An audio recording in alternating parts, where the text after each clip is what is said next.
कोल्हापूर महापालिकेच्या घरफाळा विभागाच्या वसुलीचा आढावा घेण्यासाठी आयुक्त कार्यालयात बैठक आयोजित करण्यात आली होती।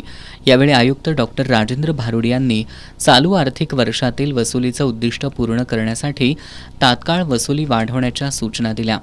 1 मे ते 30 मे 2026 या कालावधीत विशेष मोहीम राबवून कर आकारणी न झालेल्या वाढीव क्षेत्र असलेल्या किंवा वापरामध्ये बदल झालेल्या मिळकतींचा शोध घेण्याचे निर्देश देण्यात आले।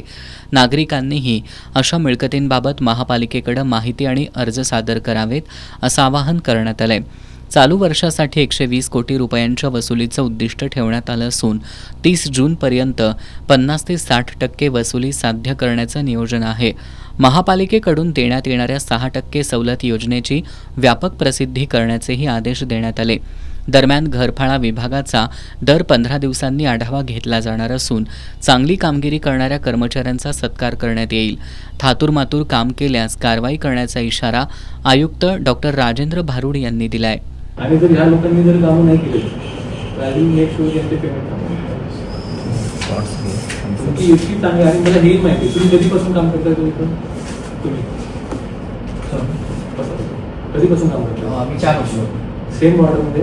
हो सर, मी आधी अधीक्षक होतो पहिलं, माझ्या जागेत नाही। तुम्ही 4 वर्षापासून काम करता, सर्वांची ओळख असेल 100%?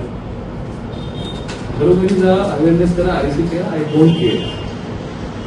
मला कोल्हापूर महानगरपालिकेची आर्थिक स्थिती इम्प्रूव्हमेंट झालेली दिसली पाहिजे आणि त्याचं सर्वात मोठं सूर्यदर्शन तुमच्या अंगावरती आहे।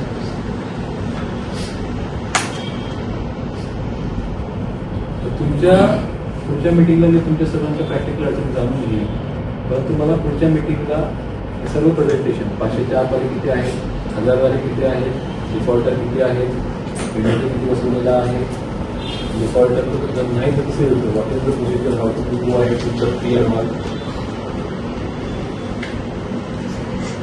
आणि जो स्वभाव माझा आहे तो स्वभाव माझ्या कर्मचाऱ्यांचा पाहिजे। माझा स्वभाव काय आहे? जे